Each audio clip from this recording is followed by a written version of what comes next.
They're toxic but popular, businesses wary as they head to Reform's party conference. Fags, booze, hunting and cryptocurrency. If the brochures for the Reform UK conference in Birmingham are anything to go by, executives turning up to see Nigel Farage's party will find an eclectic mix. Starting on Friday, the party leading the opinion polls will hold its Next Step conference at the National Exhibition Centre, with a plan to show UK plc that it is the next party of government. Attendees are expected to include JCB, TikTok and Airbnb, at an event where sponsorship packages priced up to £250,000 have been offered, all including booze, VIP access and branding opportunities. The party said it expected to welcome hundreds of businesses. For any visionary brands taking the top accelerator package, a champagne breakfast with Farage awaits, as well as platinum bar access, unlimited complimentary drinks, and a custom cocktail named after their company at the Reform UK afterparty.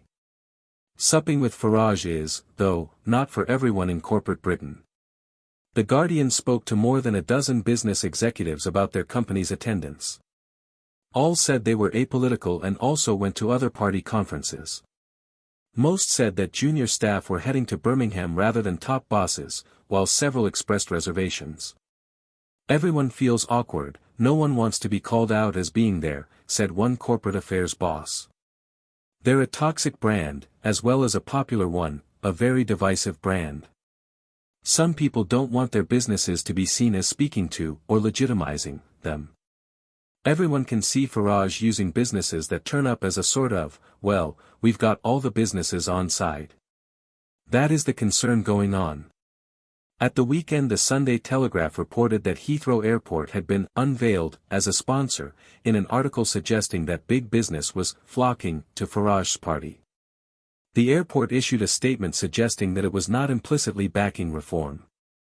Heathrow has had a significant presence at major party conferences for decades and has hosted airport-style lounges at Labour, Conservative and SNP conferences for over 10 years, a spokesperson said. Still, bosses see getting closer to reform and understanding what makes it tick as increasingly important, after its sweeping local election victories this year and as opinion polls suggest it could win hundreds of seats at a general election. One executive said the prospect of Farage winning the keys to Downing Street reminded him of Brexit, when the boardrooms of Britain were caught on the hop by the shock leave vote in 2016. There is a sniffiness, but it is part of British life, love it or hate it.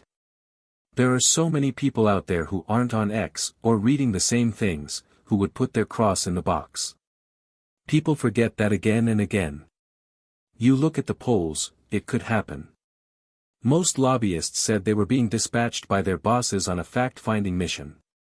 Alice Grimes, head of public affairs at the Confederation of British Industry, CBI, said its 150,000 members expected the lobby group to report back.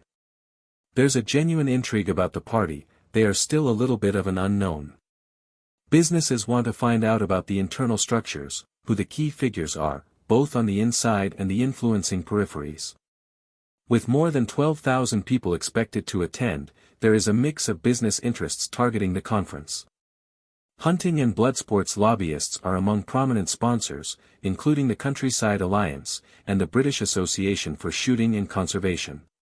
The latter is the UK's most powerful hunting lobby, and its president is the Marquess of Hamilton, whose family has controlled a 6,000-hectare, 15,000-acre, estate in Northern Ireland for more than 400 years.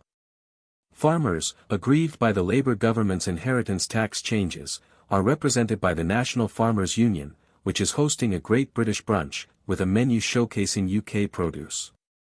The NFU said it was apolitical.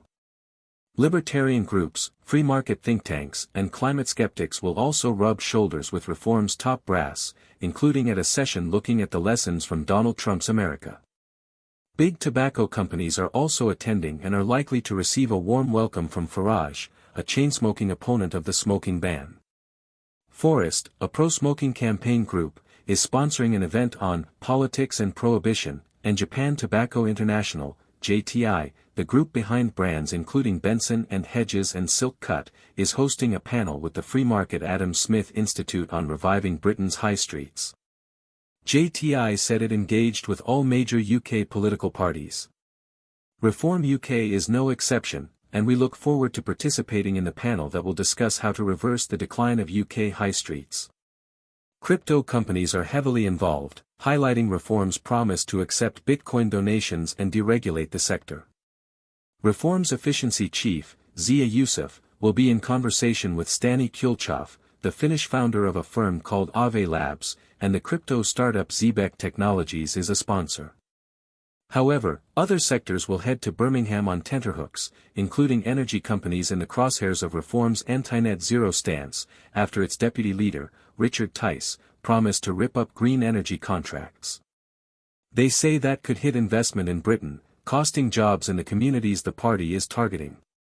Several energy companies are sending envoys to understand how Reform's position might shift as it charges up for the next general election, including Drax, National Grid, Scottish Power and SSE. Sources in oil and gas, renewables and manufacturing suggested that Reform was beginning to grasp that its promises could backfire with business, even among some heavy polluters it might have banked on for support. They are starting to realize that a lot of the same companies they want to be investors in an anti-net zero electricity system are often the same ones investing in renewables, said one corporate advisor. Many said it remained tricky to engage with a highly confrontational party campaigning on a populist platform. Others highlighted contradictions between its libertarian instincts and its plans to nationalize British steel and half of the water industry. Grimes said business leaders wanted to know more about how the party would reconcile such tensions. They're pro-tradespeople, SMEs and economic nationalism. But how does that marry with deregulation and the liberal side of a small state, low-tax party? Reform is, however, still in the growth stage.